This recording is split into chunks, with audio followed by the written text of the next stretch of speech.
Drove up beautiful canyon from my home in Salt Lake City today.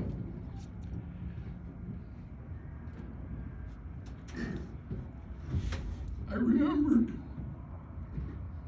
where I was in 1979. I played football and baseball at the University of Utah. And I was paralyzed in a tackling drill. Coach blew the whistle, two of us ran into each other full speed, the only parts of our bodies that made contact. Lyle's helmet hit my helmet in a violent head-on collision. My right shoulder was smashed into the cutting edge of my fiberglass pads, and we slammed to the ground. And when Lyle got off of me, my eye drooped, I had loss of speech, I couldn't talk anymore. My right side was paralyzed and my arm dangled at my side. Coach came running over. Clark, you all right? What happened? Rakasho, Rokasha from Roshi. He says, whoa, are you from Stoddard? I'm just kidding.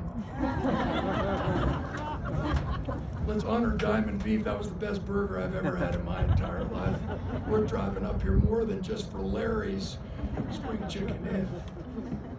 Although I hear he's coming back into business, I can't wait. I'm laying on the ground. Coach comes running over. Clark, you all right? What happened? Rakasho, Rokasha, yeah. And a doctor that was present on the field, he pulls the coach aside. He says, Clark's got serious nerve damage. In fact, he might even have serious brain damage. Coach looks at him and says, how will we ever know? Nice guy. Finally, my eye went back to normal. My speech came back. I could talk again, but my right side stayed paralyzed. My arm dangled helplessly at my side. I talked to it and it wouldn't move. I stayed paralyzed for 14 months. I went to 16 of the very best doctors in all of North America, 15 of whom told me I would never get any better. You ever heard that? What happens if you believe it? You never get any better. And my life hit what I thought was a fast-moving downward spiral until I hit what I thought was rock bottom. Let's be vulnerable. I was confused. I had suicidal thoughts. I lost my identity. My dreams were shattered. My heart was broken. And every doctor told me I would never get any better. And one day, so down, football coaching staff at the University of Utah, obviously they were worried about me. I wandered into the office and Coach Wayne Howard says, hey Dan, we just got a phone call from a football coach in Morgan, Utah. He wants somebody to come up and talk to his team before the season starts. He says, I think you should do it. And I said, nah, that's not me. I'm not a speaker. Obviously, he loved me. Obviously, he knew.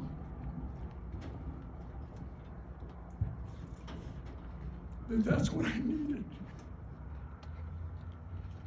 And I drove all the way up Weaver Canyon, feeling sorry for myself. Tears streaming down my cheeks, knowing I would never, ever play football again. I had an invitation tryout by the Kansas City Royals out of high school as a baseball pitcher. That was my best sport. And I'm a right-handed pitcher, and it's my right side. In one moment in time, my entire life was turned upside down.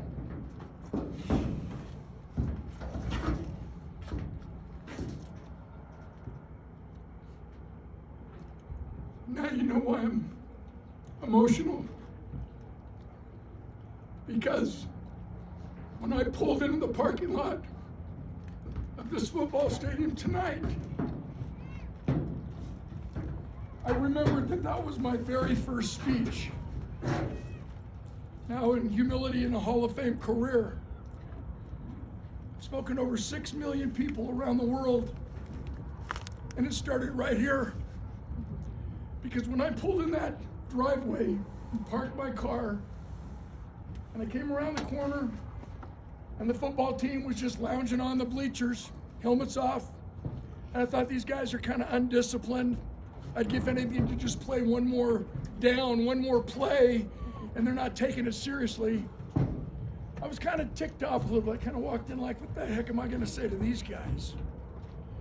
And they're talking about their girlfriends and parties and just the things that we all do as teenage boys. And as I'm sitting there, all of a sudden, there's a hushed silence that fills the stadium. Every guy stopped talking. And I looked, and they're cruising onto the football complex. There's a golf cart with Coach Jan Smith inside with multiple sclerosis. He would never play again, he would never walk again, and that's why his players stopped talking and stood at attention, put their helmets on, as if Mother Teresa had just cruised in.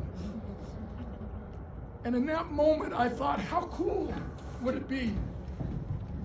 As a future dad someday, I hoped, as a corporate leader, as anybody, how cool would it be if I lived my life in a way where I could command that much respect? And I had a chance to talk to the team. I remember Roger Randall. Do you know this cat? One of the more successful contractors in the state, maybe in the country. Reputation, always on time, always on budget or under budget. How about Dana Russell? Now working for Vivint. All-state middle linebacker. I remember meeting him, 6'4", stud. And I started investigating. Morgan, being a small, very connected community, I would suspect that you get caught up sometimes in what other smaller communities do, where some parents have a tendency to want to hold their son back 1 year so that when they finally make it to high school, they're a little bit more mature, bigger, faster, stronger, they can compete at a higher level. And then all of a sudden they graduate from high school and they're more mature, they're ready for college or tech training, or ready to serve the country or serve their God. And Dana Russell stands out, this big stud. And I'm thinking, whoa, his parents really took advantage of that opportunity. I just wish he was here tonight to defend himself, because what I heard is that when he was at Morgan Junior High School, every girl loved him because he had his own parking stall. He had his driver's license because he was like 18 years old in the 7th grade. And now look what's happened to him as a result of the culture here in Morgan, Utah. What's so crazy? I had a chance to speak before 7 of their 8 games, and they won the state championship that year against Millard High School out of Fillmore, Utah. And I was invited to the awards banquet, obviously, state champions, 1979, and they gave me my own Morgan High School state football ring that I keep in my trophy case next to another state championship ring, Super Bowl ring, which is kind of a cool story in and of itself. I love Morgan, Utah. And your principal at the time, and I couldn't figure out what his name was all these years later, he invited me into the school to speak to the student body. And then he called 4 of his friends who were also principals. The second school was Bonneville High School, I still remember. And the next year I spoke in 13 schools and decided there was a way for me to take this statewide and nationwide, all because of my interaction with Coach Jan Smith, who in one moment in time made me stop feeling sorry for myself. And in that process of me interacting with this amazing community, I met a gentleman by the name of Dave Alexander, who had been my dad's banker down in Salt Lake City, Utah, and moved to Morgan to participate in the First National Bank of Morgan, Utah. I always thought that was the coolest name. Morgan County, 5,000 people, and it's the first national bank of Morgan, Utah. Good for you all. And he became my banker as he moved into town with his beautiful daughters, who were student leaders and cheerleaders, obviously, and introduced me to the culture of Morgan, where you are so extraordinary. Have you ever wondered what people say behind your back? I'm the perfect example. What do people say behind your back? In fact, now that you know I have kind of a maverick, renegade, twisted sense of humor, I love being the MC of an awards banquet because I always start by saying, do you realize we're gathered here in this awards banquet to celebrate what people are saying behind your back? And everybody kind of goes, whoop. Like, yeah, you wouldn't even get an award if someone had not nominated you behind your back. So again, what are people saying behind your back? Illustration, an Army sergeant calls up commissary. Young private answers the phone. Sergeant says, tell me what we got. Private says, we have 1,500 rifles, 10 tanks, and 1 fat-headed sergeant's jeep. Sergeant says, what? Private says, we have 1,500 rifles, 10 tanks, and 1 fat-headed sergeant's jeep. Sergeant says, you know who this is? Private says, no. Sergeant says, this is the sergeant. Private says, whoa, do you know who this is? Sergeant says, no. He says, good, bye-bye, fathead. What are people saying behind your back? I understand that during this pandemic, you have galvanized and come together as a community to support local companies, local businesses. I understand that some of your restaurants here have had a record year because you came together and helped one another in the true spirit of Morgan, Utah. You understand leadership. I wish Liz Wiscombe was here. I still remember her, this amazing volleyball coach who's won so many championships. I wish I could meet your principal. What a cool name, Cray. I had to practice saying that. Cray Wilson. Is your mayor here by any chance? Could I suck up to him a little bit at all? Ray Little, right? Is that your mayor's name? Anyway, it's such an honor for me to be here. And before I go on any further,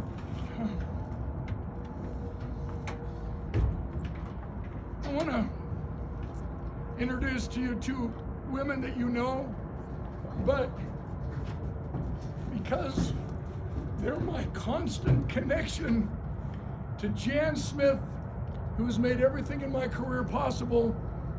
Rachel, daughter of Jan, will you please stand? And I honor them, and I want you to honor them too. We had gathered together back in the day, Rachel and I, to figure out what we needed to do, and I could help with fundraising to name this stadium after Jan Smith. And I hear that there was a little bit of a pushback, understandably so, when people have different agendas. But if the time is right, I want you to know publicly that I'm all in.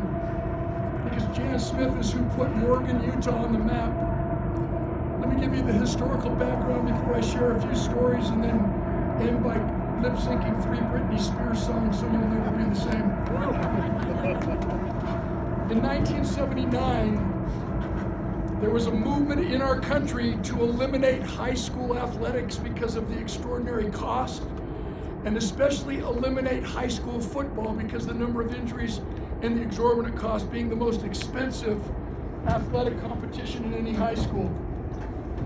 And so a gentleman by the name of Phil Tuckett, who was vice president of NFL Films, spearheads a movement to find one high school somewhere in America and videotape, film their entire season to prove true the benefits of competing at the high school level in football. And of all the schools he had a chance to pick, he chose Morgan, Utah. So Mike Adamley from NBC Sports came here every week with a film crew and film practice. Do you remember that, Buck? Where are you, Dave? Yeah. Film crew here, filming at our championship breakfast, at our championship dinner. Merlin Olsen was the speaker. Jan Smith put this entire community on the map, and they chronicled the definite difference that he made, not just in the players' lives, but in your community, in the fan base. And I hope that we could honor him in some way. I love this man, and I owe everything. You should come to my house and see my sports memorabilia collection. And you'll know that it's all because I was inspired by one man who could never walk again, and I felt like I could maybe walk a little bit for him. Having said that, I still bank at First Community Bank here in Morgan because of my friend Greg DeVreen. You wave in case people have never tried to rob you. And he has dreams for sale. He took over after Dave hung up his cleats and his shafts, and I still drive up here, and never once have I ever asked what the interest rates are on my loan. It doesn't matter to me. Dave Alexander, if he had have moved away, my account would have gone with him, and I feel the same about about Greg. Yeah, I'll never forget you, Bob. I feel the same about Greg, and Tammy Summers, Jenny MacArthur, the people who always greet me when I come into that bank. They make me feel like I'm a local, and I thank you for that. Having said this, may I just leave a little bit of a message, maybe as a storyteller, and try to set the tone with a message that would apply to young folks as well as us old folks. I love quotes, and then I love to illustrate the quotes with a story that hopefully you'll always remember. And I think the quote tonight that will bring us all together is one about appreciating the sanctity, the sacredness of time. It's the thing that we all have in common, regardless of our age or interest. So if you think about time in this way, my illustrative story will blow your mind. Today you've never been this old before. And today you'll never be this young again. So right now matters, and every right now matters. Which means no matter what your past has been, you have a spotless future. Which means you can't always control what happens, but you can always control what happens next. Are you with me? The coolest thing about this being a Chamber of Commerce sponsored event, and my dear friend Amanda told us, who was the one that invited me to come here. I don't know if anybody in the community would have invited me. Will you stand up and wave? She runs an amazing organization called Custom Fit that partners with local businesses. This being a Chamber of Commerce event, what Morgan showcases to the world is that federal politics have no impact on local communities. You still have come together as a flagship community in our great state and in our great country. And I appreciate you, brother, for illuminating that truth to me tonight. What's your name again? Ty Bailey. Ty Bailey, being on the Chamber of Commerce, obviously, he helped me understand one more little reason why it's so cool to live in Morgan, Utah. And I wish and hope and pray that Greg will give me better deals when I come up here for more money, having now sucked up to him in a very, very big way. Let me ask you a question. Do you think we can tell a couple of stories tonight that would change you forever? My interaction with Jan Smith on one day changed my stars. Do you believe that we can talk about the right things? Do you really believe? Cody and I came up, flattered me. Dan, I remember you spoke a couple of years ago, and I appreciate you coming tonight. Can you have an impact on yourself if you just believe that one moment in time can change your life forever? I do. Proof. I was on the program with Henry Winkler, the Fonzie from Happy Days, clearly one of the funniest guys I've ever met. He started a 1970s television sitcom called Happy Days, and he played the coolest guy who ever lived, Fonzie. The tragedy is that some of you are so young, you don't even know who I'm talking about. That's just sad. You need to Google him tonight. Guaranteed, he is the coolest guy who ever lived. And he and I, we finish our speeches, and he decides he wants to take some time off, treat himself to a matinee movie. So we slide in through the side exit door of the theater. And as we shuffle ourselves through the aisle, we find ourselves a vacant seat. As we turn to sit down on the chairs to look up at the movie screen, the little girl sitting right behind us points her finger, smiles this giant smile, and says, "Fonzie." Henry Winkler immediately snaps into the Fonzie character from Happy Days. "Hey, whoa." And the lady sitting next to the little girl passes out.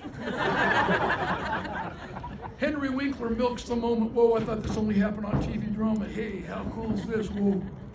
Theater manager comes out, takes care of the woman's needs. She's lying in the aisle, cold pack on her forehead. She's asked one question. "Why did you pass out?" She said, "My little girl is autistic." And that is the very first word she has ever spoken in her entire life. We have to believe in the sacredness of time, which means regardless of how old or how young you are right now, we've got to take advantage of right now. Anybody here in the 7th grade by any chance? What grade are you in, man? 7th grade? What's your name? Cole. Cole. You have the coolest names up here. Cody. Cool. Dana. Not so much Roger. Cole, you're in the 7th grade? If I asked you, do you like being in the 7th grade, what would you say? Just a second. Okay, did you hear him? Okay. Because you're the first guy I picked on. We said I'm the primary contributor out there to Chicken Soup. I only brought one book. I gave one to Jerry. There you go. Merry Christmas, Happy Halloween, whatever you want it to be. So Cole says, maybe. I love talking to little guys and girls. Why? If I say, Cole, do you like being in the 7th grade? From now on, you got to say, yeah. You know why? You have no other choice. You got to be the best 7th grader you are, or you might not even make it into the 8th grade. Anybody here in the 8th grade? Yeah. You like being in the 8th grade? See, perfect. No. Wait, what's your name? Sophie, what a beautiful name. You should say yes. You know why? You have no other choice. You better be the best 8th grader you can be before you're in the 9th grade. And do you have four grades in school here in 9th grade? Freshmen, is that what they call 9th graders? Woo! Maybe some of the swim team. Anybody here in a freshman? Whoa, look at their hands. They're like, please don't lock me in a locker. You gotta be the best sophomore you can be before you can be the best junior before you can be the... Wait, let me interrupt. Anybody here who's an actual junior? Yeah, see? Same family, she's like in midlife crisis. I don't know. I want to be a senior. Anybody senior here? Yeah, they're like, I'm so tired of the children. I can't wait to get out of here. But then what happens? Then you're a freshman again in college. It starts all over again. We can't live on the come. We've got to say, what can I do right now? My life matters right now.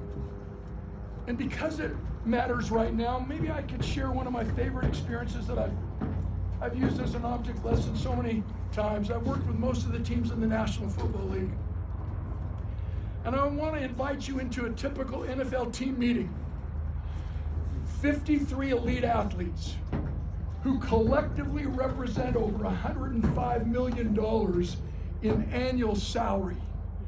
That's sick. So what would you say to them to take them to the next level, to inspire them, to motivate themselves to do what they need to do? Let me ask you some questions. Can you motivate them with money? No. Some people would say yes, but no, if money's a motivator, eventually when you run out of money, you will run out of motivation. Can you motivate them with benefits and bonuses? Gotta find my guy who had the booth on benefits. I want to make sure he's still looking at me okay. Good man. Where's your dad? Oh, that was my father-in-law. Your father? Oh, what? Your dad's not good, not your father? Are you related to Brooks, really? That's my dad. You kidding me? That's my uncle. Where's Gary? Hey, baby! Carol, Scott. So wait a minute. So Gary was a senior with the same tribe. Scott was a junior. How are you, man? What a hoot. You have an age, so take off your hat. No. Your hair hasn't moved since 1977. I know, I remember that they do. And I'm intimidated because I'm losing my hair right here. I'm growing it in places I don't even need it. That's not a fair trade-off. My only hope is that the hair on my right ear will grow long enough I can comb it up over the top of my head and fake all of you out. Or if you're Dave Alexander or you get a gray hair, you just pluck it out. You're like, I don't even want to deal with it at all. I love you, brother. Can you motivate them with benefits and bonuses? No. Can you motivate them with awards and rewards? Back to the 1979 championship team, were they really trying to win the state championship or just being the best human beings they could possibly be on and off the field, honoring their coach, playing for him, being his legs and his heart and his mind, legally blind, calling plays from the sideline? That was so many games. To this day, it still blows my mind. So, if we can't motivate these elite athletes with money, with benefits and bonuses, awards and rewards, what motivates them is the same thing that motivates you and me: expectations. So here's the object lesson, and I'm inviting you into a typical NFL team meeting. As the meeting begins, I ask an assistant coach and the captain of the team to stand in front of the team and hold a broomstick 12 inches off the floor. And before the meeting begins, I get the name of the most gifted and talented football player on the whole squad who can actually jump 38 inches high. Do you know how high this is? Without getting any running start, no inertia, they just stand there and go, eat a diamond beef burger, a Coke before they even land. You're like, dude, whoa. And this prima donna superstar is always sitting in the back row. So I call him out by name. And how does he react? Why did you wake me up? Why don't you respect? What's up with this? Don't you read my newspaper clippings? Don't you know who I am? So I have to get the team to clap him to the front of the room, and sure enough, it takes him 22 and a half minutes to walk to the front of the room like he sat on something hot. He finally saunters up to the front of the room, assistant coach captain holding the broomstick 12 inches off the floor, and I interact with prima donna guy. Hey, do you think you can jump over that 12-inch high broomstick? His reaction's always the same. Are you stupid? Why are you offending me? So I changed the question. Will you jump over that 12-inch high broomstick? Now his response is always the same. He pacifies me, skips over the bar, stares me down, so I stare back. And here's where the teaching begins. Why did you jump? Why did you only jump 12 inches high? When you and your teammates know you can jump 38 inches high. And his answer is always the same. Because that's all you asked me to do. How high is your bar? Cole in the 7th grade. Sophie in the 8th grade. Cody Nye at 106 years old. Do you realize everyone with whom you live, work, perhaps worship, recreate knows how high your bar is because they see it every single day. But only you know how high it really should be. Only you know if you're pushing yourself to your ultimate capacity and potential as a human being, being the very best version of yourself, regardless of our age, regardless of our interest. I had so much fun just interacting, being introduced by Amanda to the swim team, asking them what their stroke was. Let me pick on you just for a minute there. What's your name again? Sarah, she was so sweet. Are you a sophomore? Yeah. I said, what's your stroke? She goes, well, I just came from track and field, hurdler. She goes, so I don't really know what my event is yet.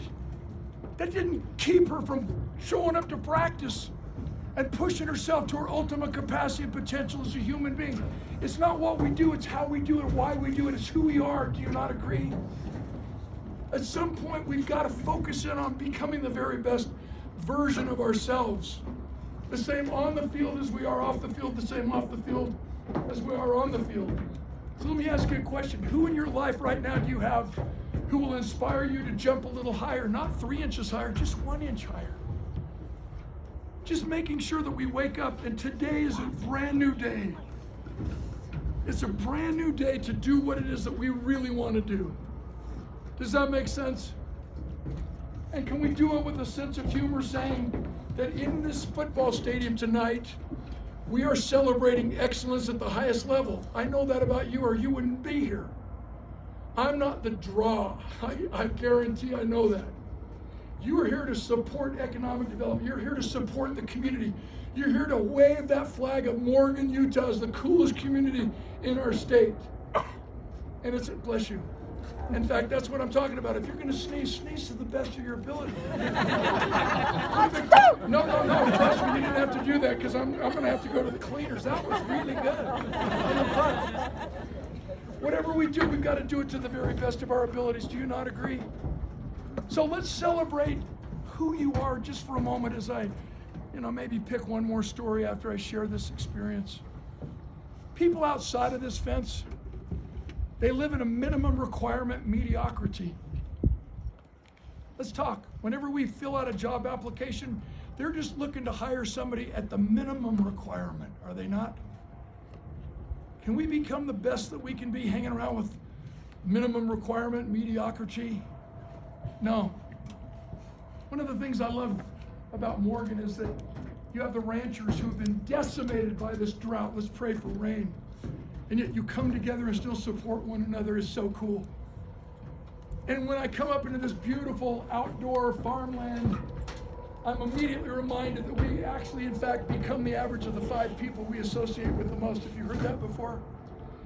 We become the average of the 5 people we associate with the most, even in the 7th grade.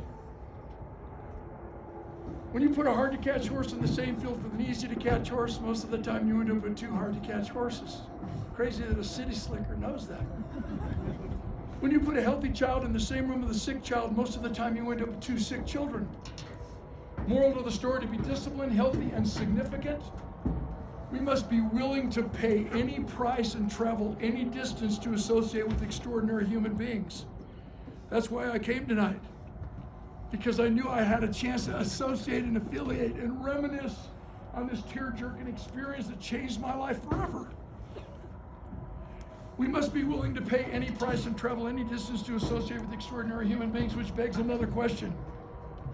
We don't attract who we want, we attract who we are. We attract what we believe we deserve in friendship, in a job, in an income, in a lifestyle, in a quality of life, do we not?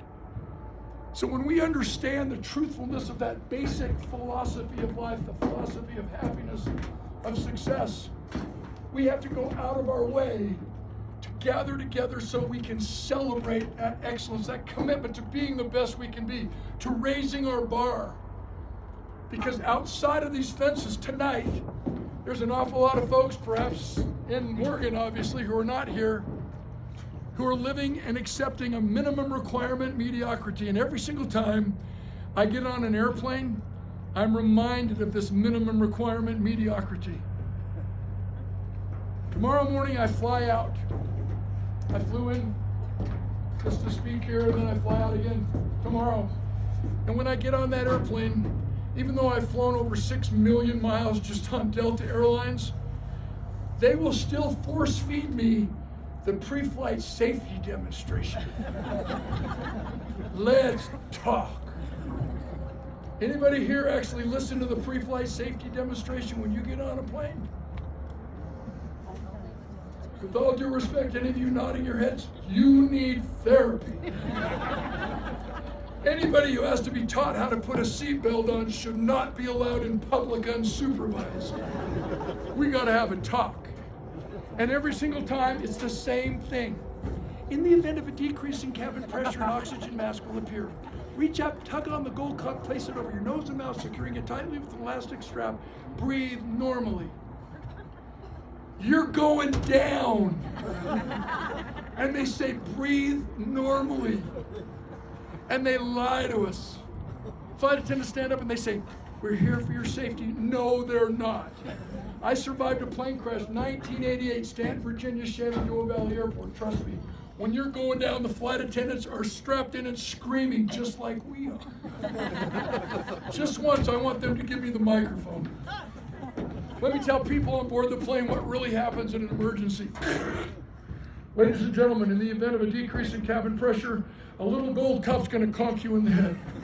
When you stop screaming, brace yourself for a 200 feet per second vertical dive.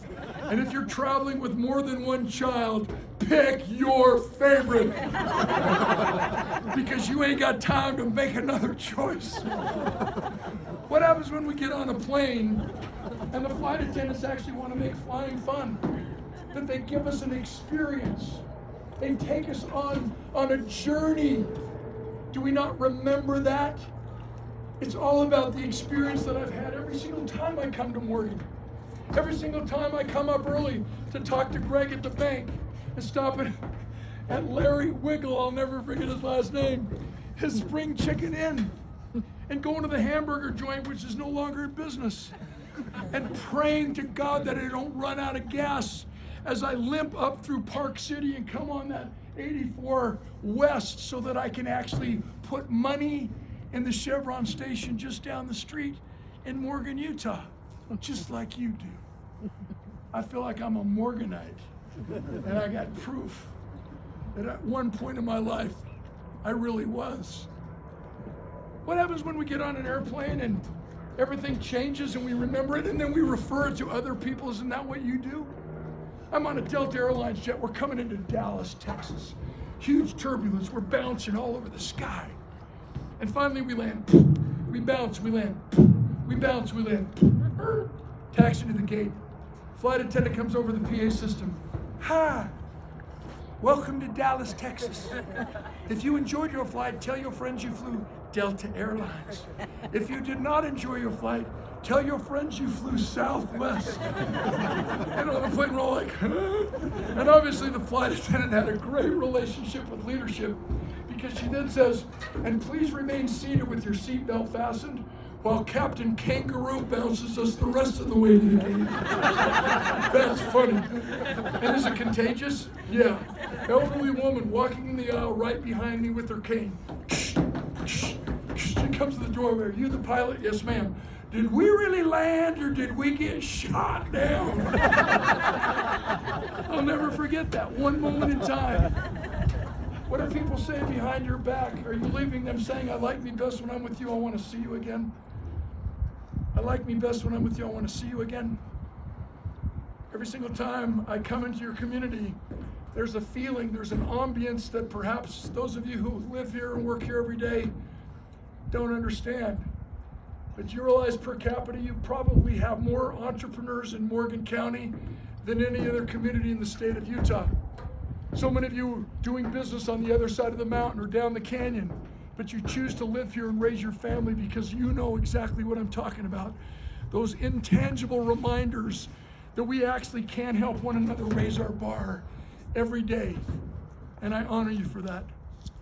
I don't want to bore you, I'm a storyteller. We could be here all night. Some of you have stopped looking at your watch. You actually took it off and he's like, did it stop? What's going on? How long is this guy going? So maybe I could just, I have so many stories pinballing around in my head. Maybe I could just conclude with one, if I may. And it seems to put everything into perspective. When I think of Morgan, I think of family. When I haven't seen the Brooks twins all these years, it's just like old home. And Carol, she goes and gets me a burger, and everybody's so accommodating. And to see Buck, he comes up to me, I have to just keep looking at you. I remember when you were this teenage stud. And he's looking at me, he's trying to flex right now. No. But, and again, make sure when you see Dana Russell, you tell him what I said, that he needs to call me because he still has my cell phone number. And Roger, and Matt Larson, stand up. You know Matt, I meet him, he comes in, I'm like, nobody told me that you have an Abercrombie model living in the midst of Morgan, Utah.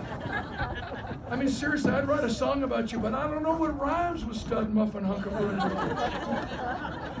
So many memories just right here in one night. Let me put it into perspective because I'm honest when I say I feel like a family. I see Diane coming from a distance. I knew exactly who you were. Rachel didn't have to say, hey, do you remember my mom? I love your family. You're awesome. And because of that, let me just conclude by honoring my family in front of you and just teaching you something that I learned from my sweet parents. My dad, he was a cotton farmer on the east side of Phoenix, Arizona, became very, very successful. And then he started his own insurance company, his own financial corporation, became very, very successful. Never an athlete, dark hair, dark eyes. My mom, the greatest mom who ever lived. The youngest of 9 children raised by a single mom on a farm in southern Idaho, a little town called Grace, Idaho. Mon is her maiden name. Olive Cache Valley, all the way down into Wellsville, where my grandparents are buried, was settled by the Mons. My mom is 93 years old, sharp as a tack. 93 on August 6th. She came to hear me speak the other day. Doesn't happen very often, and whenever she's there, I have to honor her. She's on the front row. I said, my mom at 93, she still inspires everyone with whom she comes in contact. The other day, she goes to the doctor for her annual physical, and the doctor says, Ruby, you need more exercise. So she signed up for an aerobics class for seniors. And sure enough, she bent over, jumped up and down, twisted and turned, perspired for over an hour. But by the time she got her leotard on, the class was over. And my mom's on the front row. That's not true. That's not funny. I love my mom. My older brother Sam, an ecclesiastical leader, general authority in the LDS Church, one of my heroes, owns his own and operates his own insurance company. Never an athlete, dark hair, dark eyes. Older sister Deborah, she graduated from the University of Utah in fashion merchandise and design, so she sells real estate like Jerry does. I thought that was funnier than you did. Never an athlete, dark hair, dark eyes. Younger brother Paul, huge ecclesiastical leader in the East Bay of San Francisco, California, hugely successful investment banker. Never an athlete, dark hair, dark eyes. And there's me, the only athlete, 6'5", blonde, blue eyes. Can you see my parents in a social setting? So what does your son Dan do? Oh, he talks. We're so freaking proud. And my brother, my sister, my younger brother, they were geniuses, always on the honor roll. I was not on the honor roll every time. One time I came home with a report card, had 4 F's and 1 D on it. My dad's response, son, looks to me like you're spending too much time on one subject. And my mom thought I cheated. You gotta love my dad. My dad battled cancer for 6.5 years. I've written a lot of songs. I've got some crazy songs. Had I shot you when I met you, I'd be out of jail by now. That's worth listening to. Good banker song. My wife ran off with my best friend, and I'm going to miss him dearly. That's a tearjerker. How can I miss you if you won't go away? Reminds me of my junior prom date. But a song that used to get a lot of radio play was a song I wrote about my sweet dad. It's called Special Man. Lyrical hook, any male can be a father, but it takes a special man to be a dad. I honor Jan. I honor Greg. I honor Dave Alexander. Amazing families. Dave's oldest daughter is here, and I kidded her with his picture of his family on his desk in his bank. And she moved in when she was in the 9th grade. I still remember the picture of Charlie's Angels, Dave with his beautiful wife and family. I'm here to honor you because Morgan really is a family. And again, I need to stop flattering myself, actually believing that I'm a surrogate member of this amazing community. My dad battled cancer for 6.5 years, and for some reason I wanted to be by his bedside when he took his last breath, and that didn't happen for me. I was out of town. I was up in Seattle, Washington for 2 days to make 2 speeches downtown at the convention center.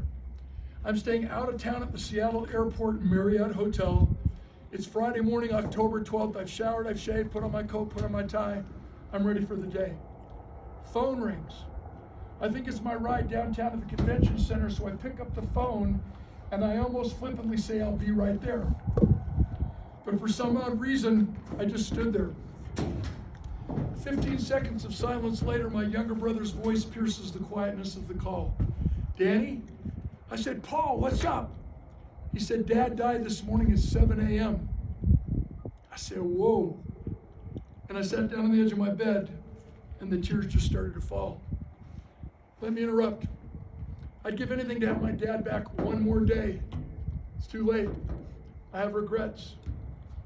The sanctity and sacredness of time is so real for every one of us, 7th grade to old guys like me. And I challenge all of us to remember that once we leave this stadium, we've got to be the best version of ourselves because we might not have it tomorrow. As an author, my favorite interview is always with an elderly person, elderly meaning someone older than me. And they will always tell us they do not have regrets for things they did do. They only have regrets for things they did not do. Will you? I said to my brother, How's mom? He said, she's all right. I said, give her a big hug and a kiss for me, will you please? Tell her I'll phone her as quickly as I can. And then he asks me the gajillion-dollar question. What are you going to do?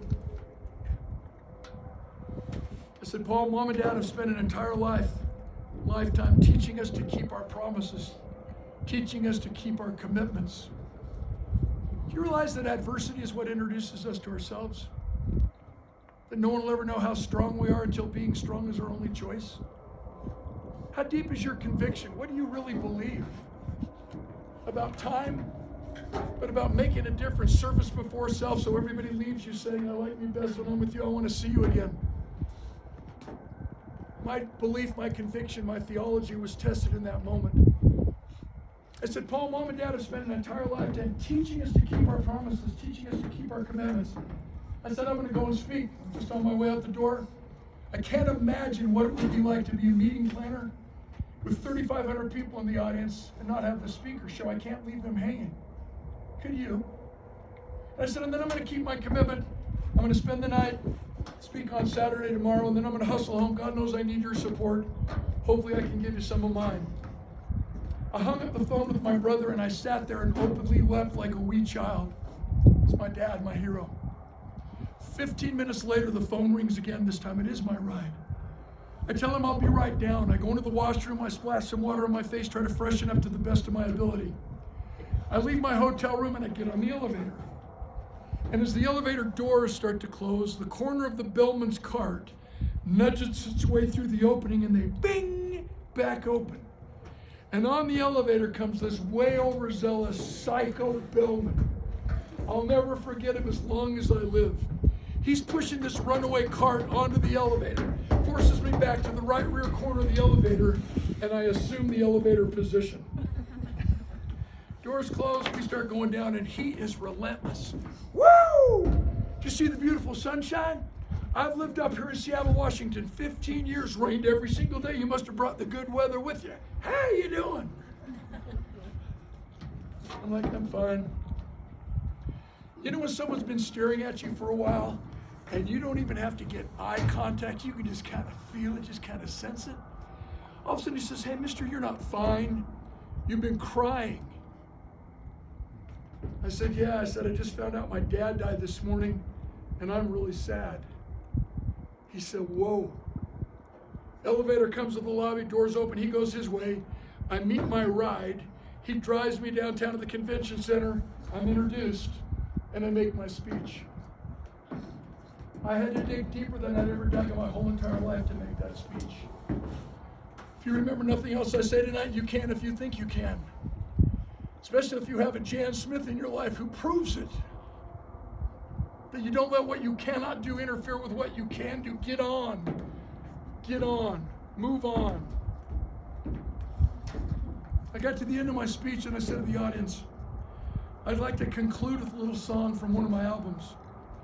And I said, the reason why I want to sing this little song is because my dad died this morning, and it's the first time he's ever heard me sing it in public. And again, I dug deeper than I'd ever dug and maybe sang the song better than I'd ever sung it. I concluded my speech and I had the driver take me to the Seattle Aquarium. Am I now a hypocrite? Have I not pleaded with you all night long to get up and go again, run towards the sound of the guns? Let's go for it. Come on, you can if you think you can. No, I had the driver take me to the Seattle Aquarium to create a meeting. You see why I honor you for coming tonight? Not because it's me, obviously, but because you wanted to affiliate with like-minded folks, honor the economic development, support the Chamber of Commerce and your amazing, fearless leaders, and to just come together in a different way to get away from the distractions of family and the deadlines of work, to participate with your little booths out and around, and then come into the stadium to just have a night out, if you will. I congratulate you for understanding that, because that's why I went to the aquarium, to get in touch with my mortality, to ask myself deeper questions. Let me interrupt. Do you know what we learned from medicine? Prescription before diagnosis is malpractice, which means we need to ask better questions if we want to get better answers. which means we can't just go into a doctor's office and let them treat our symptoms. We'll never recover, we'll never get any better. The symptoms of COVID-19, the symptoms of pandemic, forcing us to stay inside, and when you're living in the wild blue yonder, kind of a confusing experience, I would suppose, in beautiful Morgan, Utah, not so much in the city, but when you're exposed to what God created us to enjoy, oh, everyone in my family got COVID, minimum symptoms, and I was the one that got hit in the gut with the rocket, hospitalized over Christmas for 7.5 days, almost died, couldn't breathe, oxygen at 81, all by myself on Christmas Day. Get a text from my daughter. For those of you who are on the cheerleading drill team, the combination now, the Spirit Squad, what a great idea. Morgan always had the most beautiful cheerleaders, the championship drill team. I still remember all the competitions that you kept frequently winning, and now you've come together in that cause. My youngest daughter, Alexandria, she just choreographed the 6 numbers for Dua Lipa in the iHeart Music Festival in Vegas. She's her choreographer for Meghan Trainor, for all the biggest names on the planet, Beyonce. And she's in town from California during Christmas, obviously. And I get a text from her. I'm in the 6th floor, corner room, overlooking the parking lot, fighting for my life, 30 minutes from a ventilator. And she texts me, look outside the window. So I struggle out of bed, and all the bells and whistles go off. Get back in bed, get back in bed. Whip off my oxygen tank, and I go and crawl up onto the windowsill, and I'm looking down at my parking lot, and there's my sweet wife, married for 41 years. Everybody says, well, what's your secret? I've only been home 6 weeks total. It's going really, really well. That was a joke. I honor her. My wife and my sweet 28-year-old daughter in the parking lot with 2 signs and their little choreography. Merry Christmas, Dad. We love you. That fired me up. That got me so violently ticked off at these doctors who acted like I couldn't hear their conversation, that I refused to let them take me to ICU. Nobody on the planet's gonna intubate me. And I was able to get out of the hospital, yes, with pneumonia, but I recovered since having throat surgery because I ruptured vocal cords, blood vessels in my vocal cords with the violent coughing. I'm a hot mess, but still struggling, still going, because we can, because we should, because we must. Having learned some lessons at the aquarium, watching the fish swim, watching the otters float on their backs, who reminded me of some of the offensive linemen I played ball with, I came to grips with powerful truths like pain is a signal to grow, not to suffer. Once you learn the lesson, the pain teaches you, the pain goes away. So in life, there's no mistakes, only lessons. You never lose if you always learn. Can I keep going on? No need to. Having come to grips with my mortality, I had the driver take me from the Seattle Aquarium back to the Seattle Airport Marriott Hotel. And here's where you come into my story. Here's where you come into my remarks this evening. And here's where you fully appreciate the camaraderie that's obvious in Morgan, Utah, that I honor you for. I walk into my hotel room, and there on the dresser of drawers is a basket of fruit.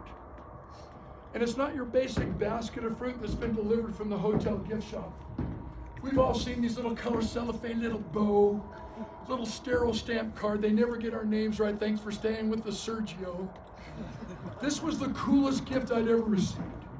It was a broken, smushed basket. One side was completely caved in. It looked like it was someone's second thought, maybe after hours, no resources available, but they still wanted to make a difference. Can any of you relate? I can just see this hotel employee walking through the hotel lobby, and they look in the garbage bin. Oh, well, that's too good to throw away.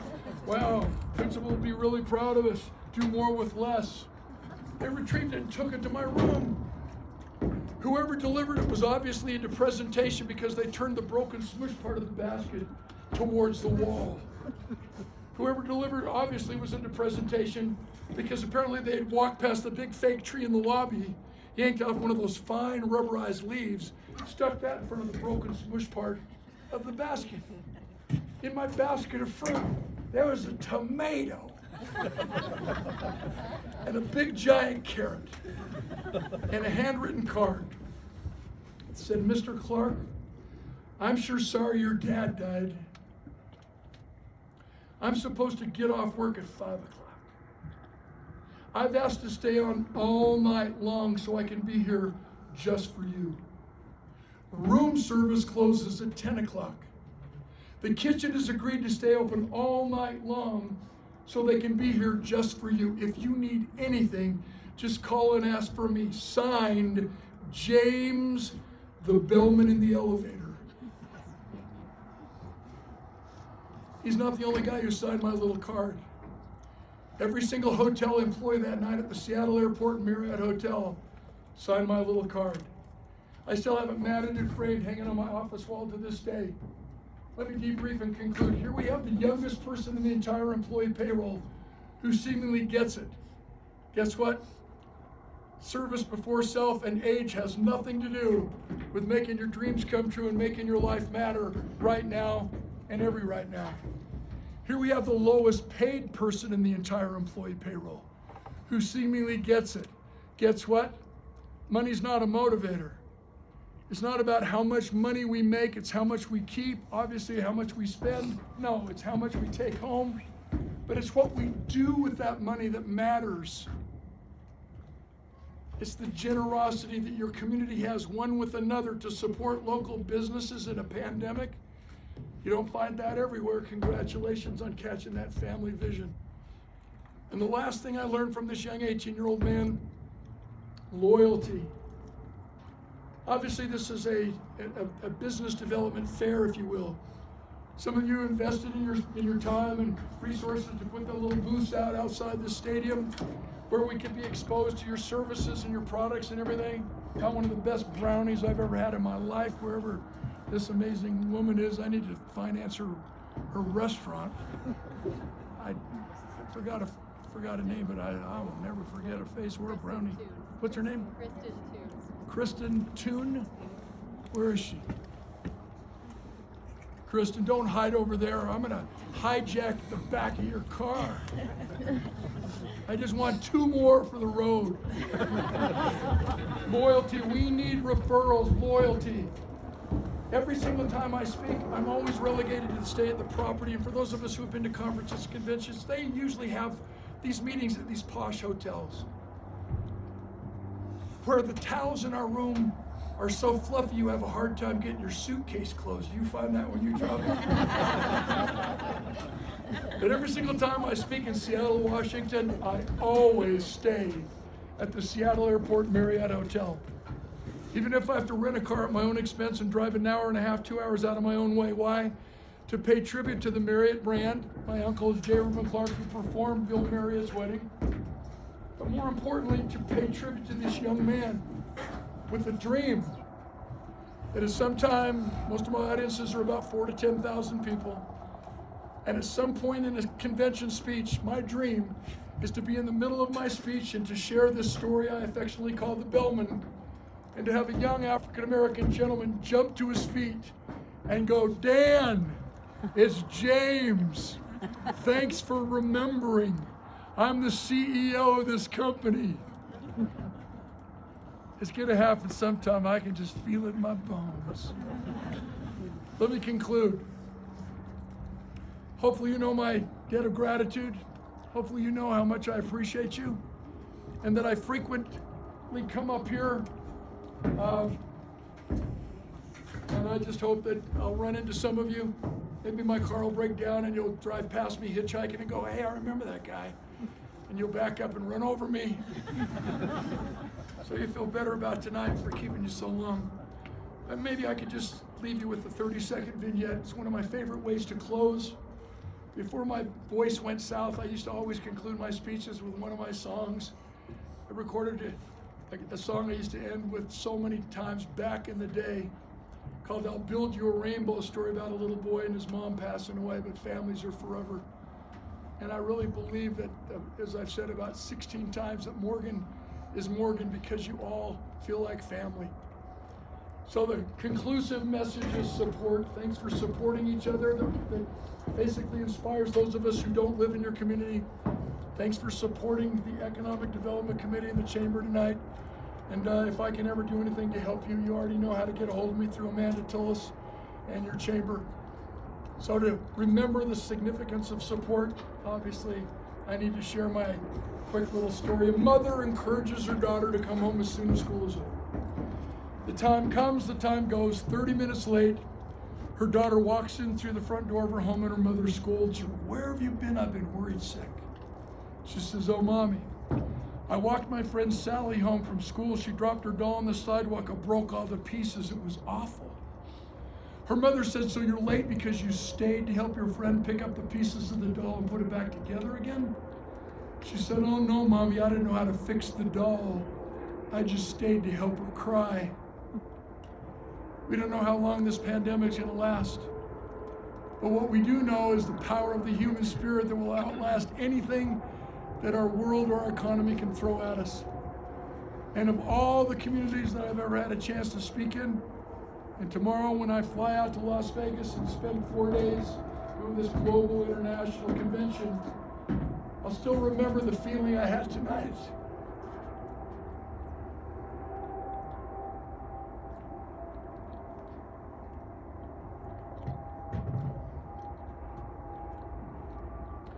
Being forever grateful, with my closing reminder that it only takes one person in one moment in time to change our lives forever.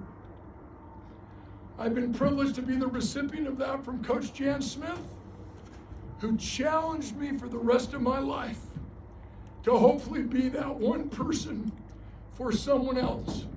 And I challenge you to do the same. Thanks for having me.